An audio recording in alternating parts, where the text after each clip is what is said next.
Good morning. Happy Friday. Welcome to the Pitchline Chronicles, where fans become family. Listen, I am Uncle Tats. I'm here with Rob. I'm here with Donald. And we are here with all of you. So shout out to everybody in the chat. We got Jonathan, Stephen B. Joan is always in the building. Welcome, Joan. Nope, no problems today. We were just talking, losing a little bit of track of time. Joe, welcome. FL Diver, good to see you back in the chat. Missed you, my friend. And listen, it's the Twins. Did we expect anything different? FJ, what's going on, FJ? I haven't seen you in a few. NFE is in the building. Want to make sure that we get everybody in the chat. Mr. Barrows, good morning to you as well. The chat is pumping this morning. Love it. Absolutely. It's always pumping. We always look forward to the chats on our live streams during the week and on the weekends. And that's what we get live. That's it. We don't mess around with anything else. We give it to you just the way you get it. You'll see on the ticker below, guys. Hit the sub button. Hit it. You're close. We're getting close. Listen, 118 and 44 against the Twins since 2002. That is one of the craziest splits I've ever seen against a sports team. We own that team. Own them. And they were on a hot streak. They were on a roll. I think at one point they had won 10 straight. They had won 17 out of 19, and they were just rolling. And then the Yankees come to town and just crush their dreams. I think the biggest takeaway from this series, I got to say, it's the pitching. In 27 innings, 1 run allowed. They scored in the first inning of the first game, and then that was it. They couldn't figure out anything against our pitching staff. Do you guys agree that the pitching is that good, or do the Twins just automatically, when they see the Yankees on the schedule, they just fold up like a cheap suit? Our pitching has been fantastic, so I'm not going to say the Twins folded or anything. They got a good team over there. We said that going into the series.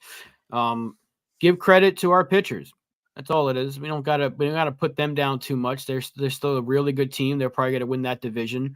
There's going to be them in Cleveland neck and neck, but we got to tip our caps to our own pitching staff without putting the other team down. As much as we beat up on the Twins, that's a good team over there, and we proved that we are a better team because we shut down a pretty good lineup. 27 innings, 1 run. Clark Schmidt yesterday, that was his best start of his career. He was brilliant. Rodon was brilliant. Stroman was just fine. He was great at bouncing back after his last start. It was a fantastic series all around. Pitching was great. Offense did its job. Aaron Judge is on fire. I think the ball hasn't landed yet that he hit to the upper deck. They're still looking for it. It was a great series. You take that every day of the week. I think Donald texted me that was the easiest series we've had, and I was just like, let's have more of them. And that was my only response. Let's just get more of them. So great series, and hopefully they don't let us down against Chicago. Just keep the foot on the pedal, stomp on their throats while we're feeling hot. Donald, how are you feeling? I was amazed at how comfortable it was. It was just such a relaxed. It was like we were playing them in spring. It was just like so chilled. Like, no problem. We'll just mow you down. Like, they had 1 run in the first inning in game 1, and then shut out after that. Completely and totally shut out. And I can't say enough about the team. Like, my God. Like, everyone, what was great was it was a very complete series. The pitching was on point. The offense was on point. The bullpen was on point. Like, everything was on point. The defense was generally fine. Much better than the Twins defense, that's for sure. So, like, there wasn't really a weakness. We were putting together tons of hits. We were hitting strikes very hard. We had a ton of hits.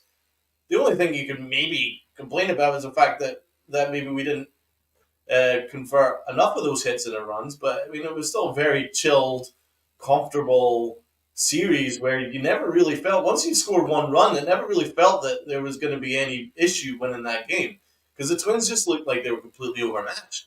I can't say enough about Clark Schmidt, especially. He was unbelievable. Like he was His lights out. so he was fantastic, and wow, just comfortable, chilled, relaxed, no problem. Thanks, Minnesota. Thanks for playing. Yep. Yeah, it's the worst thing you ever really want to do is underestimate your opponent, right? I think that's when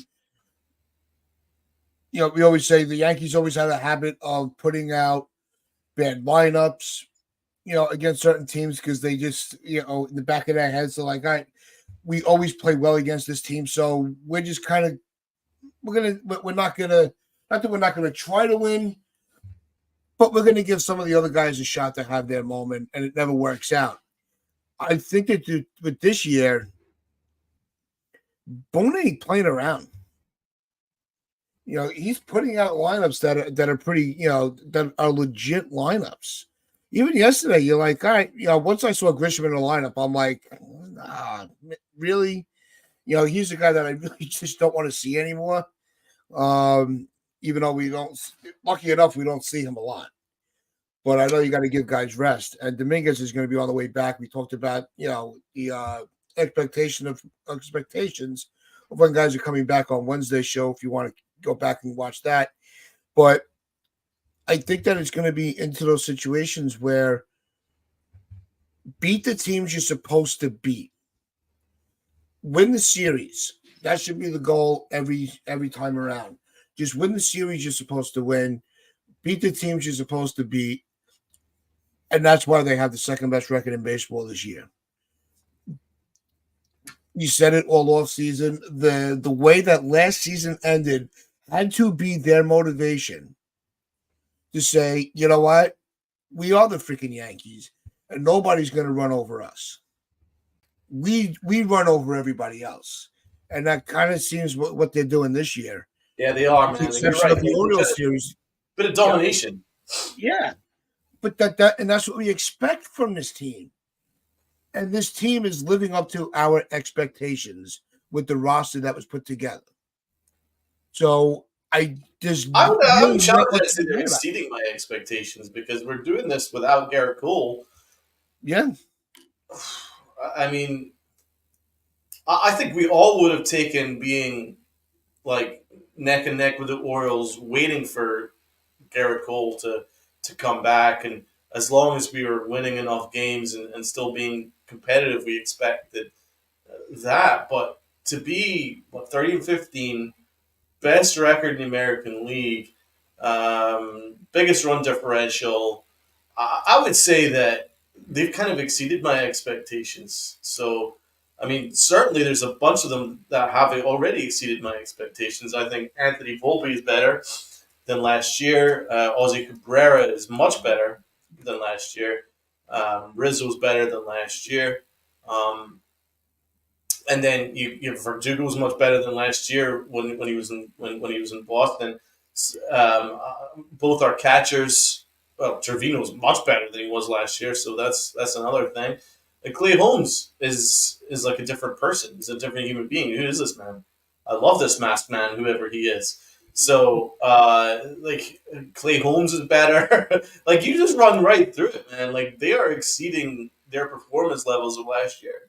So, I would say, although I had very high expectations for this team, I would say that my expectations were set upon Garrett Cole being back. But to be doing this without Garrett Cole has exceeded my expectations. You look at it without Cole, a struggling Judge for the first month, really up until the last few weeks was hit or miss, mostly miss. We haven't seen the good from Gleyber Torres yet. We've seen a little bit better, but he still hasn't been good at all. Rizzo had his struggles. The best thing to me about the series is Juan Soto did not have a good series at all, and it did not matter. It did not matter one bit that Juan Soto finally got into a little bit of a slump, and yet We didn't need him to pick up the slack of everybody else. They picked up the slack. And that's what we talked about is it can't be a one-man show, as Donald has in his tagline. The rest of the team picked up on it, and they carried the load. So when one guy's struggling, the rest of the team's got to pick it up. Soto was carrying the team on his back for a good chunk of the first part of the season, maybe the first 2 weeks. It was the Soto, Volpe, and Cabrera show, mostly Soto. And then Volpe tailed off. Cabrera had a little bit of a slide, and it was mainly just Juan Soto kind of keeping us up there. And now that he's finally hit a little bit of a wall, and that's not going to last very long, Aaron Judge says, I got you. Anthony Rizzo says, I got you. Gleyber Torres a little bit. I got you. Volpe has been boiling hot. I think he heard me talking all that crap about him, but moving him down the lineup. And this team is red hot right now, and everything's looking good. And to do it without Garrett Cole, with all these question marks going into the season about, is Soto really the answer? Is Verdugo really the answer? So far, they have been. And I think NFE said it earlier. Maybe Cashman was right when he flipped out on the reporters about how he thought they were pretty effing good. So far, he's being proven right. Now, we still got a long ways to go. That was gangster. Looking back, this is actually kind of gangster from we ripped them for it. But the way it's going right now, it's a very, very good, very exciting time. And hopefully they can just keep it going. There's still a lot of season left, and that's the big key. We can't have another 2022 scenario. They got to keep their foot on the pedal, but also I like that they're giving guys the proper rest days, but not overly using those rest days. Like yesterday was just a DH day for Judge. Get Grisham in there. You have 8 other guys that can hit. Doesn't matter if he goes 0 for 4 with 3 strikeouts because we still won the game. And that's what we didn't get last year. When you had to put a bench player to replace a bench player, you got those one-run games that we were losing 3-1, 3-0, whatever. We were looking like the Twins were this series last year. We're not getting that this year because everybody's playing their part and they're playing their role very well. So let's go back to Uncle Ted's point. Let's ask the chat whether they've matched or exceeded your expectations to this point. It'll be interesting to see what the chat's got to say. Because for me, they've kind of exceeded.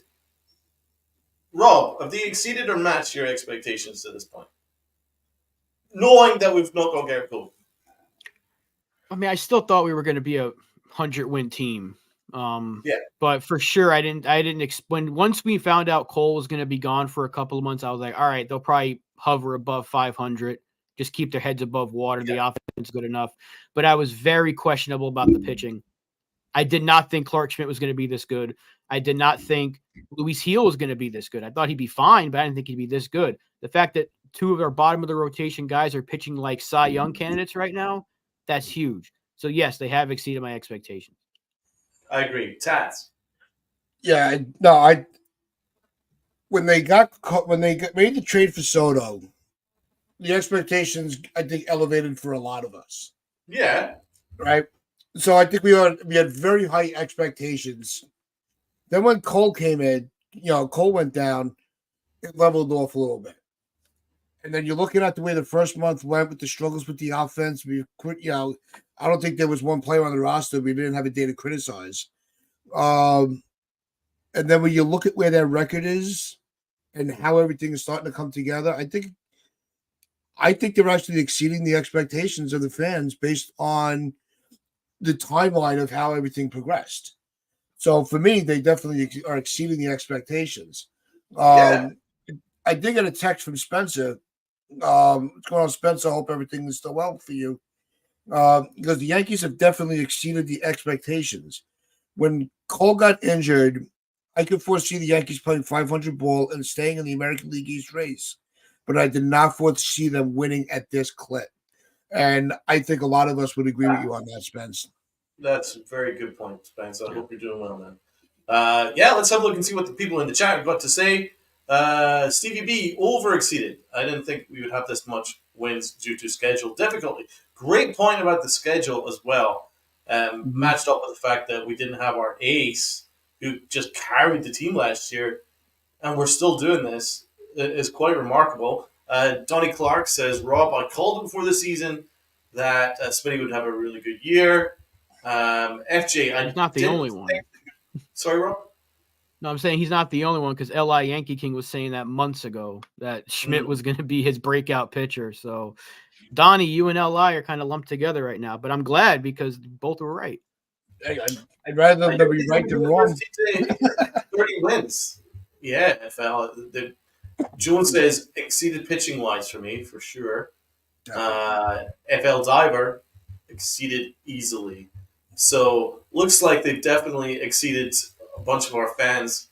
That's where I'm at. Like, I still believe that when it was all said and done, this Yankee team would win 100 to 105 wins this year, give or take. I actually felt really strongly about this team, but I have to say it leveled off after Garrett Cole went down. I thought, all right, well, let's just aim for 100. I still think we can win 100 games, but it might be going on a long run once he's back. But to be doing this early says a lot. So let's go through, the names off the top of our head to see if they've matched or exceeded our expectations. So let's start with Trevino. I would say he's exceeded. Rob? Is there anything above it? Because I didn't think he was going to do anything. Me What's he neither. hitting? He's hitting like 280 or something. He may be even higher right now. He's getting big hits. His defense has been much better after the first month. I mean, far exceeded my expectations. That's Nah, definitely exceeded. No, Okay. I don't. Yeah, I think all I could do is just repeat what Rob said because he hit it right on the head. And Rizzo's an interesting one. Let's start with Rob. I think he's right around where we figured he would be. As long as he's healthy, he's still hitting for power. Defense is getting better. The defense still worries me about him because he hasn't been perfect, but he's been a lot better lately. So I'd say kind of right around where I expected him. Met expectations. Yeah, I think I think he's gonna be. I'm gonna get yelled at for this one, but I think he matched the expectations as well because we all he's playing to the guy that we thought he was. It just took a little bit of getting into the routine of the season for him to kind of get that confidence in himself that we all had in him that he can be, an all-star type player. And he's gotten back to exactly what we needed him to be. Yeah, defense, he's worse than expected. Significantly worse than expected defensively. Offensively, I like the fact that he's not just he's actually upped his average. I wasn't expecting him to have this high batting average at this point. So I guess putting it all together, I would say he's kind of matched our expectations. Gleyber Torres is much worse than my expectations. I've never eye on the guy, but I have to say I thought he was going to have a huge year. Contract year, I thought he was going to have a huge year and make it a really difficult conversation for the Yankees to have whether they should extend him or not. Now, unfortunately, he's made it very easy for them. So he's much worse than expected. Rob? Yeah, so below expectations. I did not foresee this at all. Defense, offense, it's all been bad, but hopefully that changes as the weather warms up. He's going hot. He's going hot lately. Yeah. Stats. He sucks. No, he's definitely not. He's not reached especially in a contract year. He has not reached. He's not even come close to what I expected this year, especially after the way the last season ended. Where he was hitting, he was looking more like a complete player, and then going into a contract year, you're thinking he's going to have a whole season just full of highlights. And he's getting the highlights, but not for the reasons that we wanted him to. Good one. Volpe. I'd say he's exceeded. Oh, yeah. No question. Yeah, I would have said match the expectations, but I think him being put into the leadoff spot so quick and having that, have it, and it timed right with his slump, but he didn't let it affect any other aspect of his game. And now he's readjusted his approach to the plate where he's fitting the role more better as a leadoff guy than a middle of the lineup guy. So I would say he actually is exceeding my expectations. Yeah, you just said it in one, man. The fact that he's already a leadoff hitter, that's none of us would have expected that, especially the low batting average and the low OPP that he had last year and the high strikeouts. I don't think any of us would have expected at this point this year to be where he is, leading off and doing well. So, hey, Jared, thanks so much for joining. Hit the sub button if you haven't already done so. Thanks so much for joining our family. And yeah, give us your thoughts. Give us your comments. Where are the Yankees in your expectations so far? We've all basically saying that they're exceeded our expectations, although we already had some high ones. Okay, so yeah, Volpe's all exceeded. Let's go with Aussie, easy one. Across the board exceeded, right? I don't think there's any question, right? Let's go with Verdugo. To be honest, he's matched my expectations because I actually knew he was going to be a really good pickup, but no one else did, apart from Rob and Tats, actually. So, Rob, would you say he's exceeded or matched? He's right around where you expected him to be. I didn't think he'd be hitting cleanup, that's for sure. But considering that he went from 7th to being our cleanup hitter, and the offense has been better because of it, his defense has really exceeded my expectations. Though, thought he'd be fine. I didn't think he'd be like Gold Glove caliber. Like he's playing like a Gold Glove left fielder right now. So I would say defensively he's exceeded it. Way exceeded my expectations. His defense and left, my God, it's actually like early Brett Gardner. It might even be better because, like, we're talking Gold Glove caliber.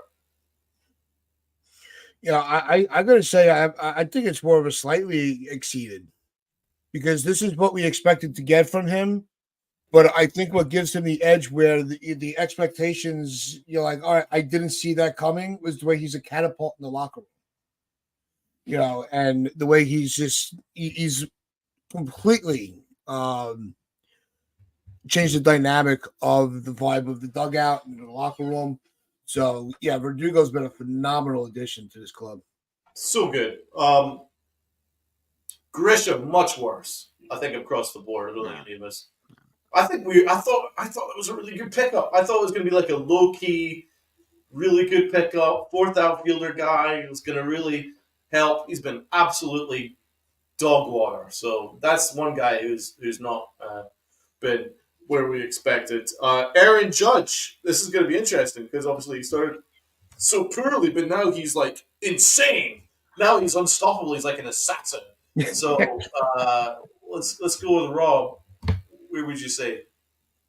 Funny enough, he's actually right on pace where he usually is. Like he's still on pace for a 40 home run season.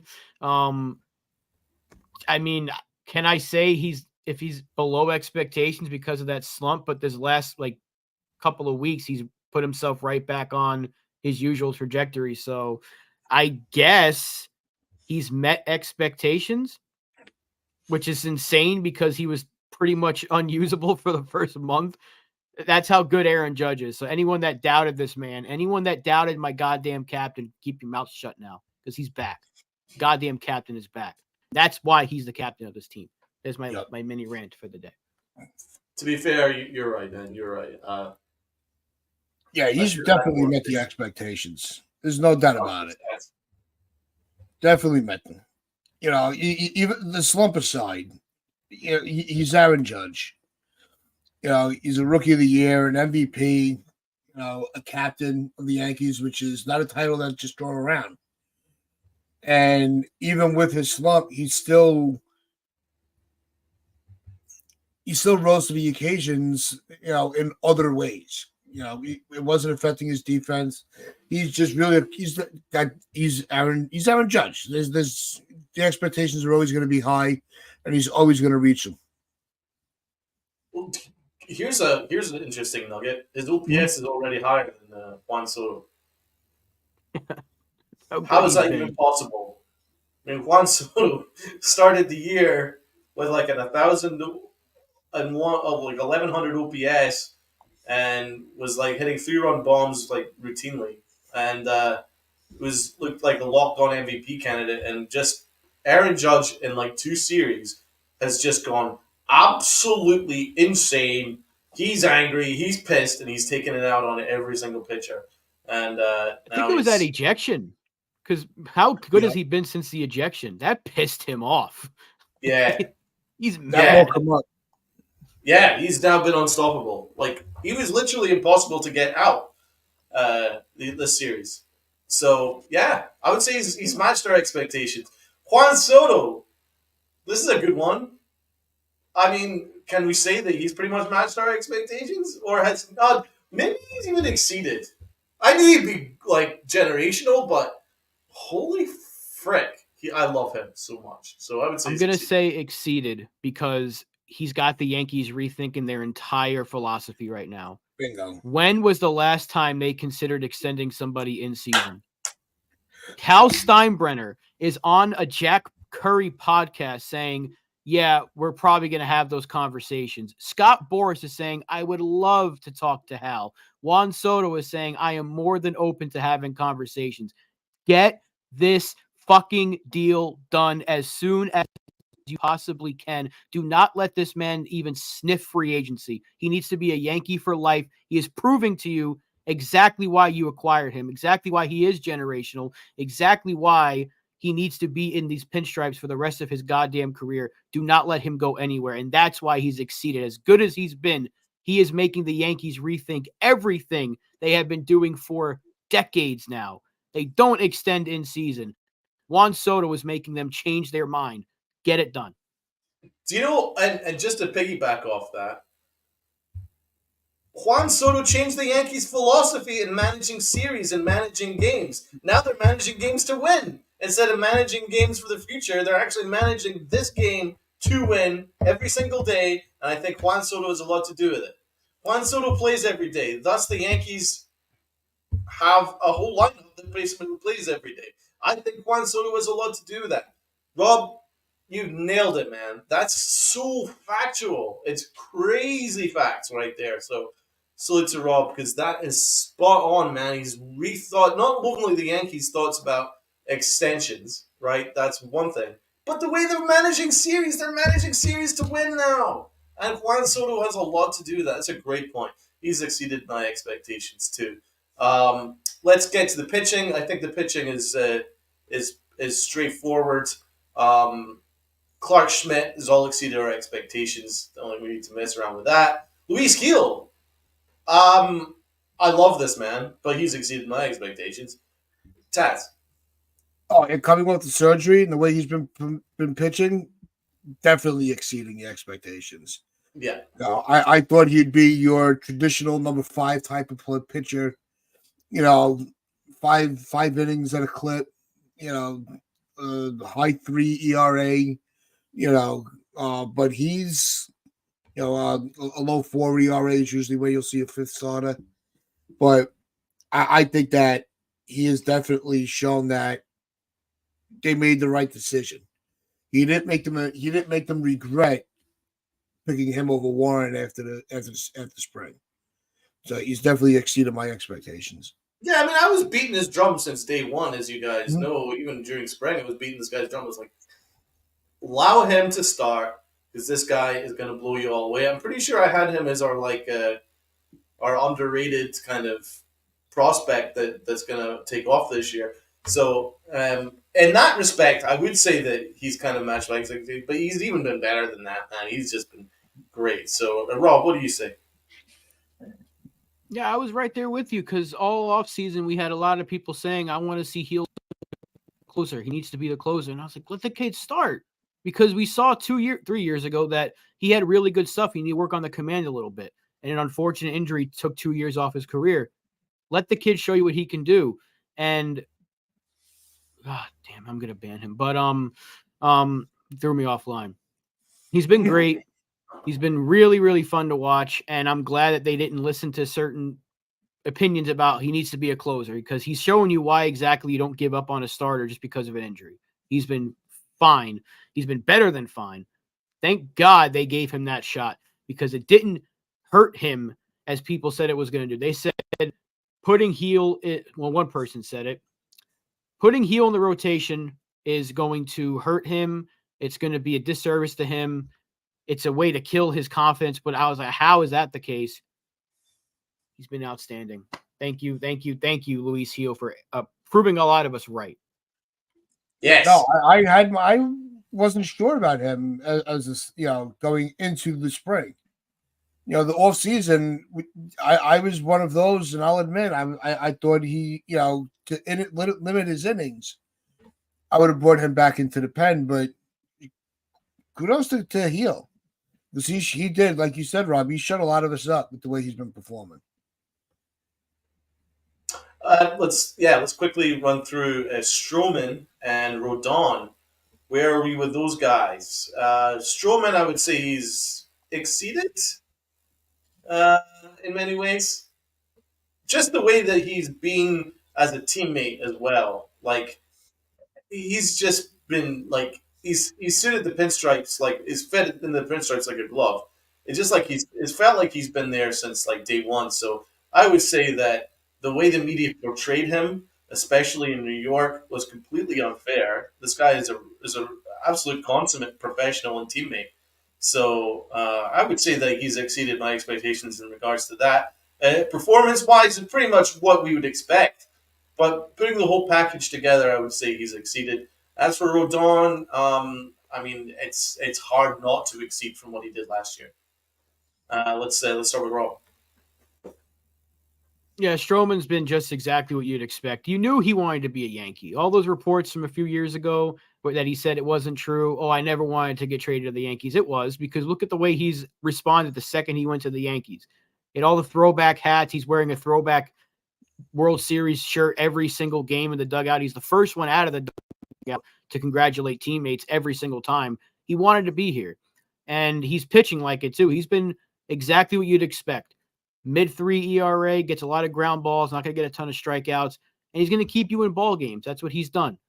He's had a couple of rough starts, but that's to be expected because he's not a perfect pitcher, but he is a fine pitcher. He's a perfectly good pitcher for the middle of the rotation, 2 or 3, and he's pitching like one right now. So met my expectations for sure. Oh, and yeah. Rodon, after last year, how can it not be exceeds? The fact that he's pitching right now exceeds expectations. 1. 2, he has been the ace caliber guy that we needed him to be with Garrett Cole out. So absolutely exceeded. Yeah, I agree with that. We haven't covered two guys offensively. We haven't covered Big G, and we haven't covered Wells. So let's quickly touch on them. Big G's massively exceeded my expectations. I'm a Big G fan, but this is much better than I would have expected. So I'm very happy for him. Wells, that's a tough one because his numbers wise isn't really where I'd expect. But I think the jury's still out on Wells. It's been a lot of bad luck, but he's been much better of late. But I would say he's not met my expectations because I actually had higher expectations for Wells. I had the expectations that he would run away with the catcher job, but he's not really done that. So that's my only critique, as much as I like the guy. Let's go with Uncle Tat. I actually want to put a spin on saying he's approaching my expectations because I don't think we've seen the consistency in him enough. We know what he can do, and he's shown glimpses of it. And over the last couple of weeks, you're starting to see the progression. So I think it's more, not that he's not meeting the expectations. I think he's approaching them because you're seeing the improvements each series.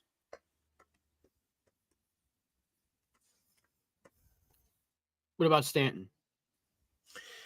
Oh, every day that he's healthy, he's exceeding my expectations. That's a good point. That's a really good point. Wells, yeah, I'm a little underwhelmed offensively, numbers wise, but again, he has been very unlucky and he is getting a lot better, both sides of the ball. I'm going to pat myself on the back for a second because G's actually met my expectations. I said low average, high power, and that's exactly what he's been. So, and he's been on the field, like Tad said. That should bump him up to exceeds because it's May 17th and he's still on the active roster. So far he's like right above exceeds for not good the expectations, but numbers wise he's met my expectations. Yeah, no, I agree with that. Let's go back to one last starter. That would be Nestor Cortez, and then we'll hop into the bullpen very briefly. Nestor Cortez has not met my expectations. He's been worse. No, wait a minute. I never had high expectations for him. So cancel that. He's met my expectations because I never had that high for him. Anyway, I always thought that he was going to be a mid-4 starter that's barely going to cling on to the job. So that's pretty much where I'd expect. So he's basically met my expectations. Rob.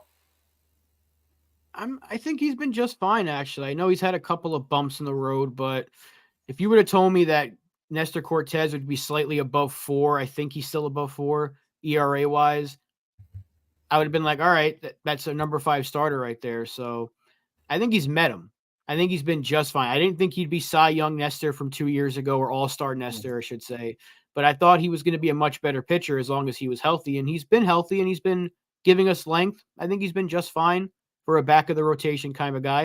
I think he's the odd man out, though, right now when Garrett Cole comes back. But we'll see. I think he's met the expectations. Tats.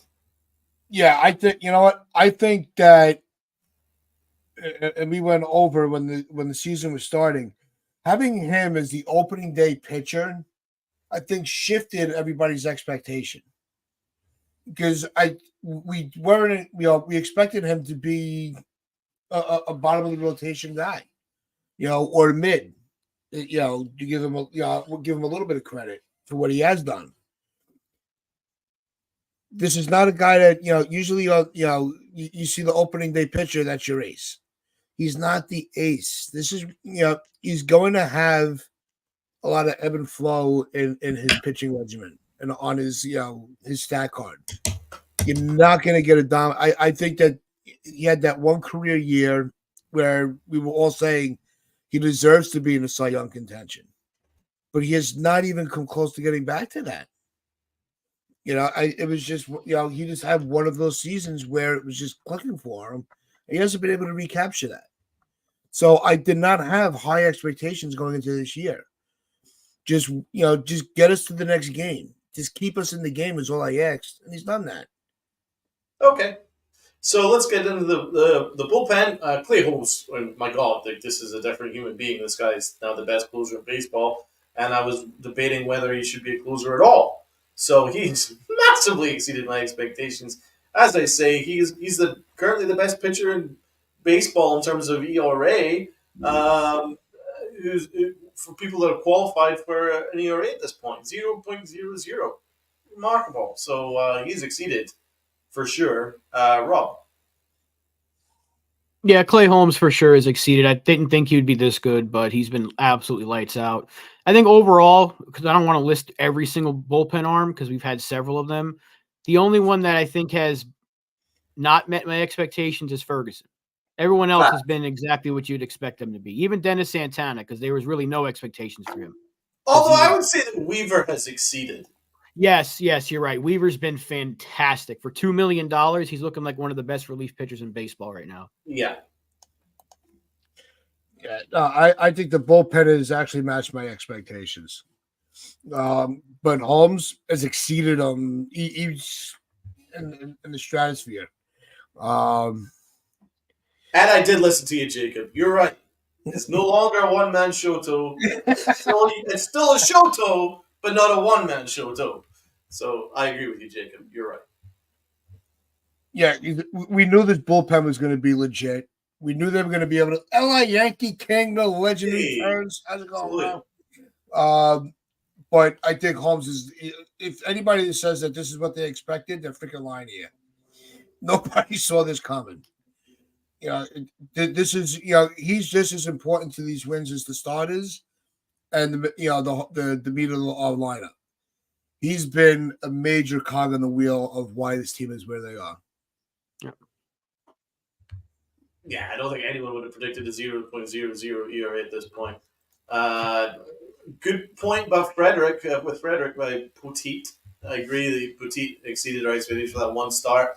Another guy who's exceeded my expectations was Ron Marinaccio, and no wonder he's pissed to being sent down. I have no idea why he got sent down. That was stupid. So I would say Ron Marinaccio has exceeded my expectations too.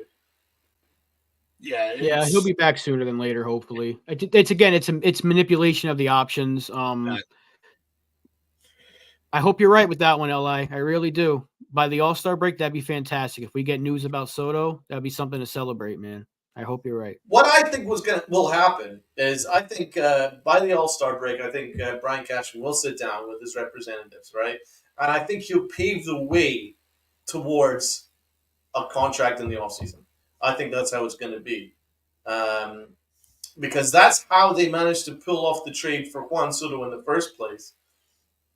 They did a lot of their work during the season before, and before the trade deadline. They basically paved the way with negotiations and conversations with the Padres in order to close the deal in the offseason. I think that's how it's going to work out. I do believe that we will get Soto signed, and I think it will be in the offseason. Because also we know Scott Boras. Any other agent, I think the agent would be like, yeah, let's work with the Yankees here. But we know Scott Boras. Scott Boras will be absolutely in his ear. Wait till the offseason. Wait till the offseason. You'll get more money that way. So I still think that will happen. But I do believe that there will be enough progress made in a few months' time that will pave the way to get the deal done in the offseason. And I can't wait for that day because Juan Soto is just, what can I say, generational. Absolutely generational. So, and I'll tell you another thing. Him and Aaron Judge this summer, it's gonna be fun. It's gonna be fun. It's gonna be like Maris and Mantle in that year. I do. I think it's going to be like target practice across North America for these two, and it's going to be a hell of a lot of fun. So I'm excited about that. Let's get into our awards, shall we? Hold on, let me just say one thing because I want to bring up this comment from Jason from 161. If you're not subscribed to Jason from 161, go over and make sure you subscribe to his channel. Also, the Strike Zone as well in his channel. But with this whole thing with Soto, all right. This I think was brought up, in a few different discussions throughout the day yesterday. Boris and I agree 100%. Boris wants to redeem himself from his crappy offseason because he couldn't get anybody signed. So he's going to want to go into the offseason saying, I think, Rob brought up earlier brilliantly about how, Hal has, changed his perspective and his philosophy. Maybe Boris will too, and they'll actually be able to get this deal done. I think as long as the numbers that are exchanged are respectable, I could definitely see, because even though they don't like to talk during the season, I think they're going to want to, make sure that Hal doesn't want anybody else messing with it. He's going to want to try to get it done before any other owner can get their two cents in. So that's my take on that. Yeah, you force him to change his philosophy too. If Hal's going to change the way he operates, you got to force Boris to do it too. And you do that by giving him an offer he can't refuse. And LI, if it's 16 for 720, then so be it. Don't let any dollar amount stop you from keeping this guy here, because if you give him the highest guaranteed money and the highest AAV ever, it's hard for a player to say no to that, even in season, knowing that he wants. And what did Boris say yesterday? His singular focus is to win. Well, there are a few teams that are going to offer you a better chance at winning consistently. It's the Yankees. It's the Dodgers. I don't know how much money they plan on spending after this offseason. It's teams like the Astros, depending on what direction they go. The Orioles, are they going to spend that much money on one player when they have so much in the farm and other things that he can take care of? The Mets are not winning, but they have pockets. The Giants can spend, but they're not consistently winning. So there's only a handful of teams that can offer you both. And I think the Yankees have to really push that and be like, look, they love you here. You are a king. And if you sign in season, you're going to be treated like a king forever. Look at the way the fans treated Aaron Judge. Even after he turned down the first extension, they were on his side. They were not. Cashman tried everything to vilify Judge, and nobody picked Cashman's side. They love Judge. They're going to love Judge for the rest of his career. And the same thing will be for Soto. So you force Scott Boras to change his way. And I think Soto wants this done too, because he has said all offseason and into the season, they know how to find the people they need to talk to. They know who they need to talk to. My lawyers, they know who they need to talk to. He's more than open to it. The fact that even Boras said it tells me that something is maybe in the works. Brewing. Something is brewing. It may not be hot yet, but something is brewing. And maybe by the All-Star break, you get something done. Hopefully. But I can definitely see Donald's point where they're going to try to stretch this out as long as they can to be like, well, let's see what Cohen offers you. Let's see if the Dodgers want to get involved. That could absolutely happen, but Hal has to make sure that doesn't happen. So I'm not even sure if he will actually test free agency. I just think that it'll be signed in the dotted line right after the season ends as kind of a big thing. But because what I got from Juan Soto was, first of all, that he wants to stay.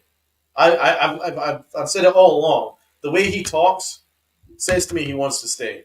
What did he say? That the thing that's been the biggest eye opener for him since joining the Yankees is the fan base. It's massive, and he absolutely adores us. Right.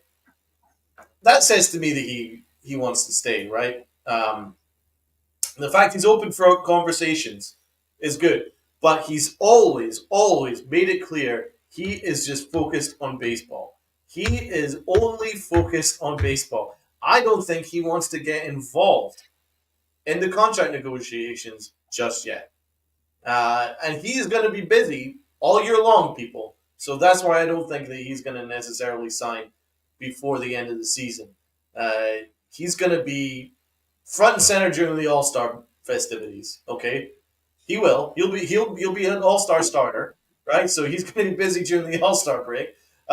And right through the year, he's going to be playing every single day, and his singular focus is winning us a championship. But I do believe that in October, I think that he will sign on the dotted line for the rest of his career as a New York Yankee. I do believe that, and I think that what will happen is Boras and Brian Cashman and Hal Steinbrenner will be doing the work behind the scenes as the season progresses, not to distract Juan Soto, because I don't think Soto wants to be distracted. I think that's basically what I'm getting from his interviews, because people have kind of pressed him the same thing over and over again. He just says, I'm just focused on baseball.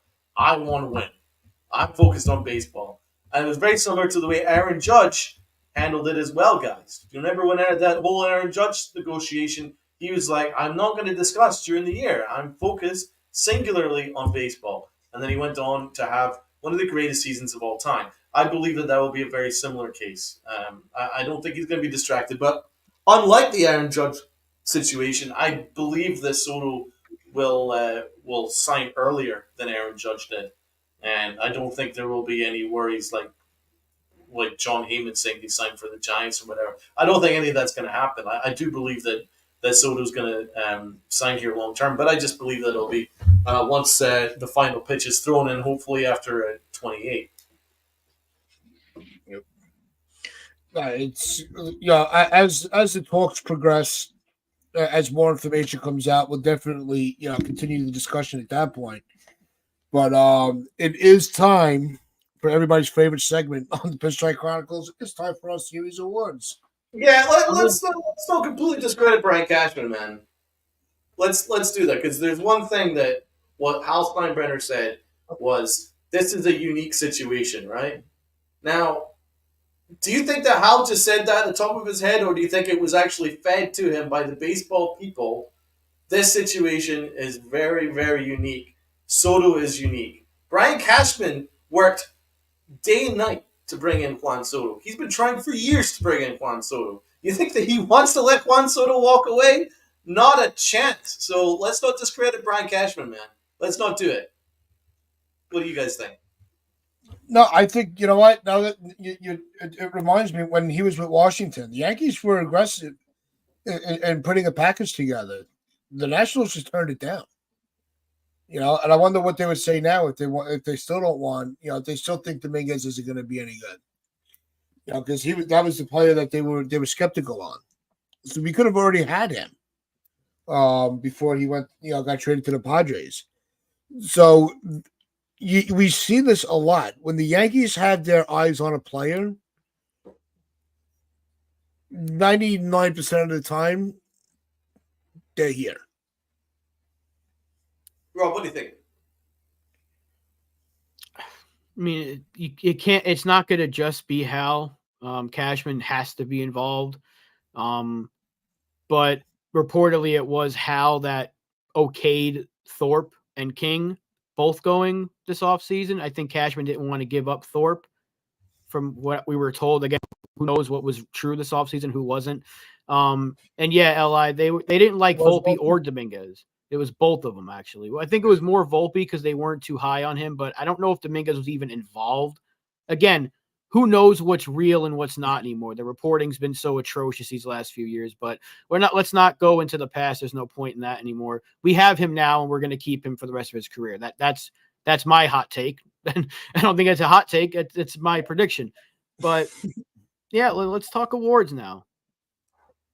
Let's do it. Should be kind of a straightforward awards because it was such a straightforward series. I've never quite experienced such a straightforward series, which was kind of flawless. Nothing really stood out negatively. It was all just pretty much smooth sailing. So let's start with the MVP. Again, I don't think there'll be too much doubt about this. It's Aaron Judge. He was basically impossible to get out. Every single hit, every single contact he made went about 600 feet. So it was like doubles and home runs. He was just mind-blowingly good. So I would say the MVP is Aaron Judge for me. So write me down for the MVP being Aaron Judge. Let's go with Rob. Yeah, that's an easy one. Captain 99, he's back. It's my MVP. I think it's like the 5th MVP award I've actually given him this year. Yeah. Well, if we compile it, I wonder whether Judge is your MVP of the year so far. Uncle Tats. Yeah, it's Judge. There's no other. It's not even worth even joking about putting somebody else in there. Yeah. Judge is just on fire right now. Closing out the series. Five at bats, going 4 for 4 with a walk. Never made it out. That's an MVP right there. Yeah, let's go to the fans. The fans all say Judge. Yeah, it's Li says Judge. Stevie B says sweep. Judge. Donnie says Judge. Frederick says Judge. Sunil, all you guys are saying Judge. So that was probably the most straightforward. I was listening to I was actually watching it on the Twins broadcast, and when Judge finally made out on a 411-foot fly ball to the wall, which was his first out in like 2 games, they all took a deep sigh of relief and went, "Oh, he is human." So I think that said it all about Aaron Judge. So yeah, he was the MVP. Let's go with the low key. For me, the low key, I'm gonna give it to Anthony Volpe. Volpe was my low key. Let's go, Rob. Yeah, that was my pick too. If it wasn't for Aaron Judge having like 10 total bases in one game, I think Volpe might have been MVP of the series. But he was fantastic. Agreed, Uncle T.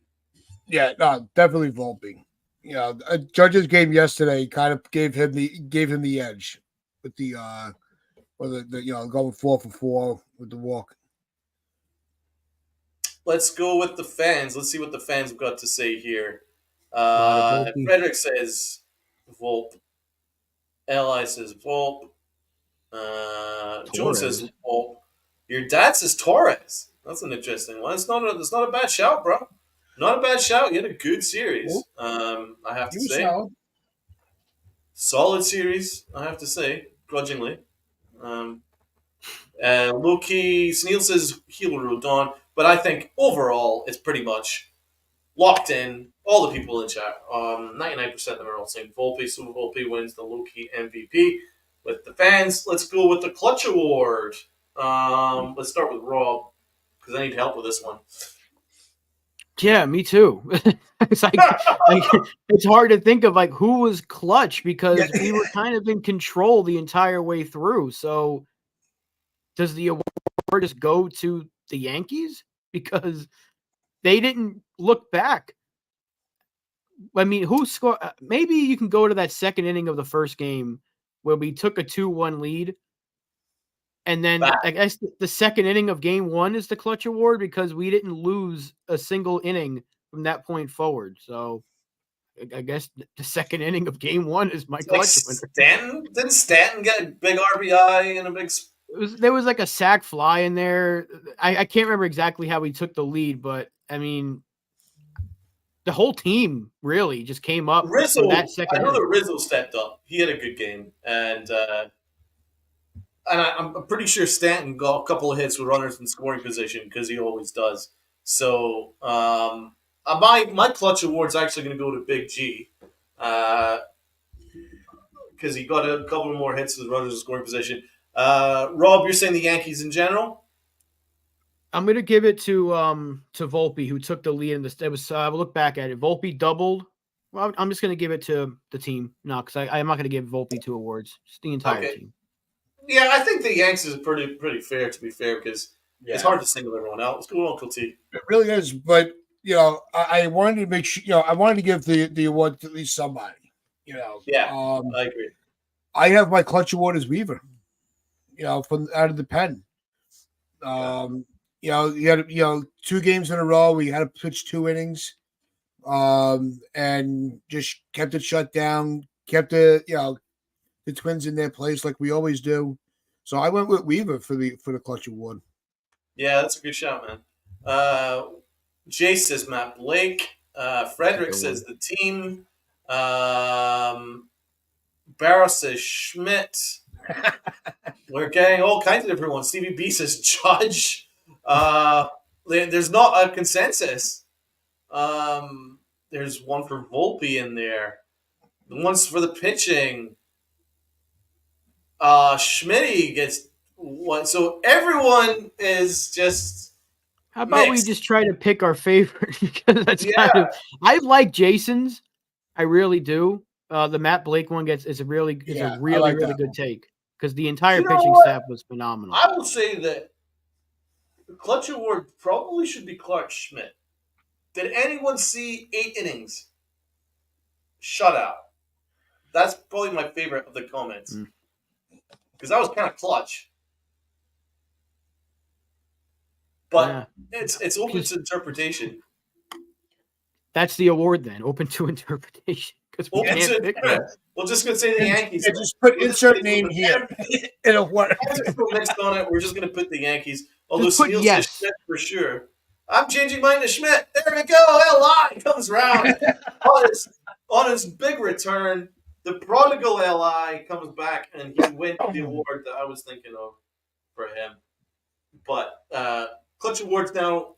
Clark Schmidt, congratulations. Let's go with the pitching award. Well, that's easy. That's Schmidt. Great across the board, Clark Schmidt. Everyone happy with that? Yep. Which is crazy because the entire pitching staff was phenomenal all series long. But Schmidt going 8 innings was with no walks, 3 hits. It's damn near perfection. It basically was. 8 innings is insane, bro. So he gets that award. Let's give Aaron Boone rating out of 10. Oof. 10. Look, you sweep a series, 10 out of 10. I mean, how can you argue? You swept the series. You didn't give up a run. we got a bunch of hits. His moves all worked. Keeping Clark Schmidt out for 8 innings was a nice change. 10 out of 10. 10 out of 10, boy. Let's do it. Motion carried, 10 out of 10. Yep. The fans, 10, 9, 8, 10, 10. Right. 10 across the board, 10 times 4. Let's do that then. Then let's go to the L.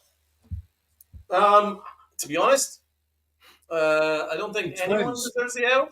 I would maybe give the L to the third base coach because he was so afraid of anybody actually going to home from second. The Oh, amount of who, times that we were Rojas? just station to station, it was frustrating me. No, I get the elder goes to the Twins. Yeah. You can't go 100. You know, a hot team like that. It's like they didn't even freaking try. Yeah, that's my L too. Minnesota. That every time. How do you have? What is it? Is it the highest winning percentage for any team against Yep. another team in baseball, like ever?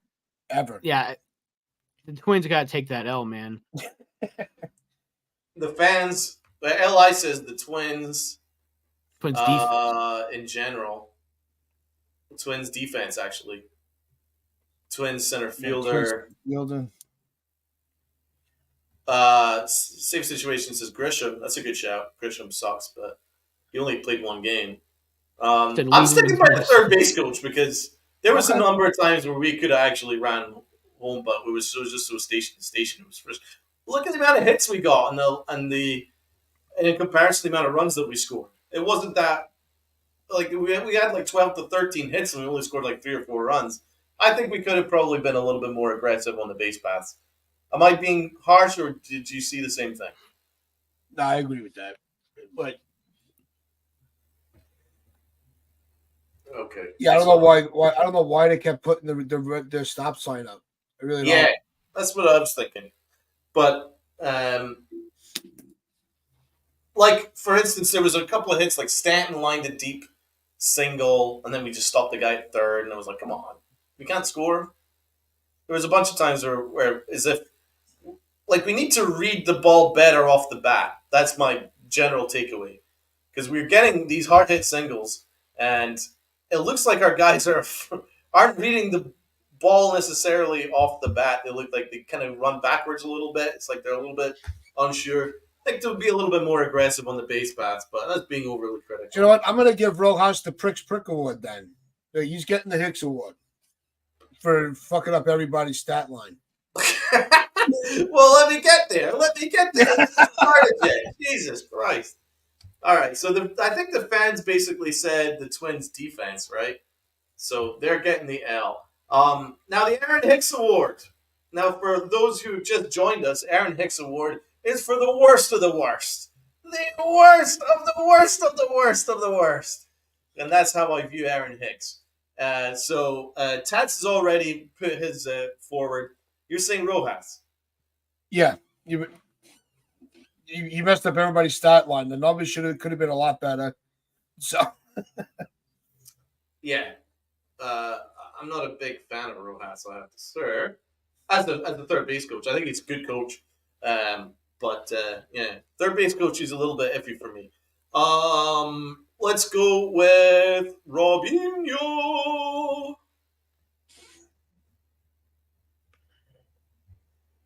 Am I unmuted now? Because he kept muting me every time I was trying to talk. He kept I'm gonna give it to the air in target field that could not allow Aaron Judge's home run to go one more foot to break the record for the longest home run this year.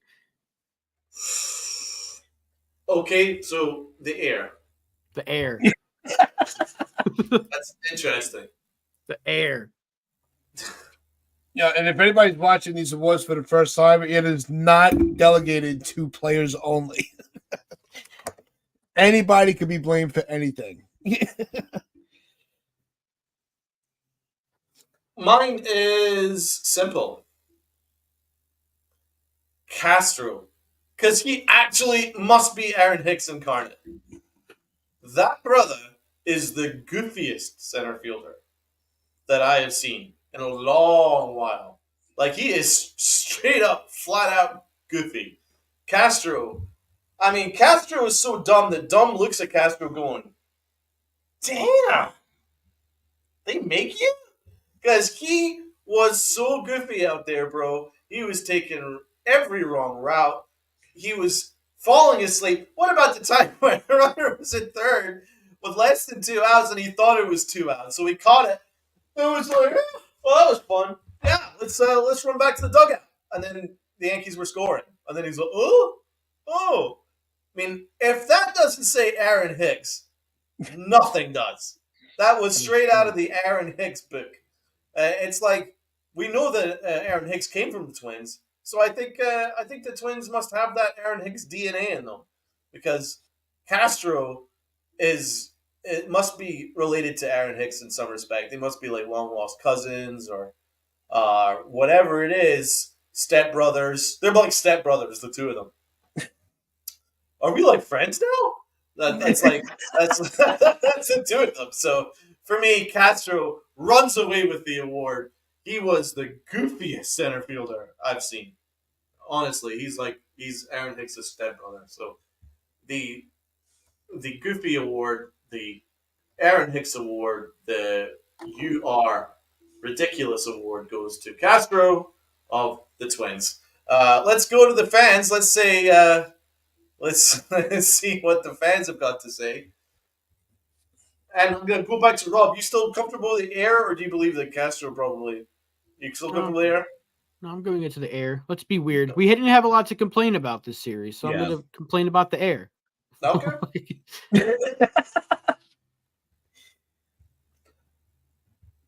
Then he chucked the ball in the stands. Yeah, that should be. I agree with you, man. That probably should have counted as a home run because he did it all in one motion. He caught it, then flipped it into the stands. I was like, that could low key could be a home run, bro. Isn't there like a catch rule? You have to like. Oh, that's football. Never mind. I was thinking like you have to put 2 feet down and bounce. Yeah, right. Allies comfortable with Rob's answer. Okay, so we go 1 for air. I think Nosebleed agrees with me about Castro. I think generally it's the outfield, yeah. Yeah. I think the outfield took it. Sunil, Willie Castro is a reincarnation of Willie Big Bang Calhoun. Holy moly. It's disrespectful to Willie Calhoun. Willie Calhoun. Oh my god, he is bad.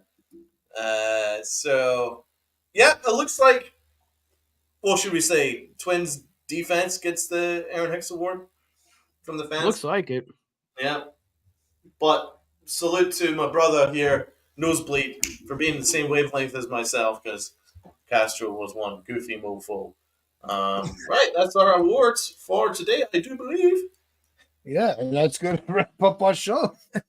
So, we do have the White Sox tonight. We do have Cortez going up against Clevenger. So, not sure what to expect out of this pitching matchup, but I do expect the Yankees bats to put up some runs.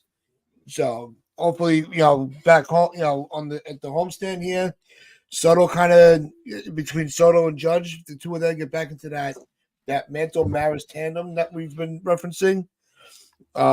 This should be I don't want to say a guarantee for the Yankees, but the Yankees should be very favorable throughout the weekend. And when we come back on Monday, we'll actually have another award show for you. You get back-to-back shows with awards. So we appreciate everybody that spend a little bit of time with us today and throughout the week. We appreciate every single one of you. So if you haven't already, hit that like button, hit that sub button. Wait, they're right though. Hold on, I'm sorry, Tats. We're at home tonight, right? And Nestor's pitching, so that's a good sign. Yeah, good, because I don't want Nestor pitching on the road. He gets lit up on the road. No, he is back at home. So hit that like button. If you haven't already, hit that sub button. Share this out with your friends, your family, the stranger on the corner. As I like to say, with those pinstripes of pride, and play hard. Go Knicks.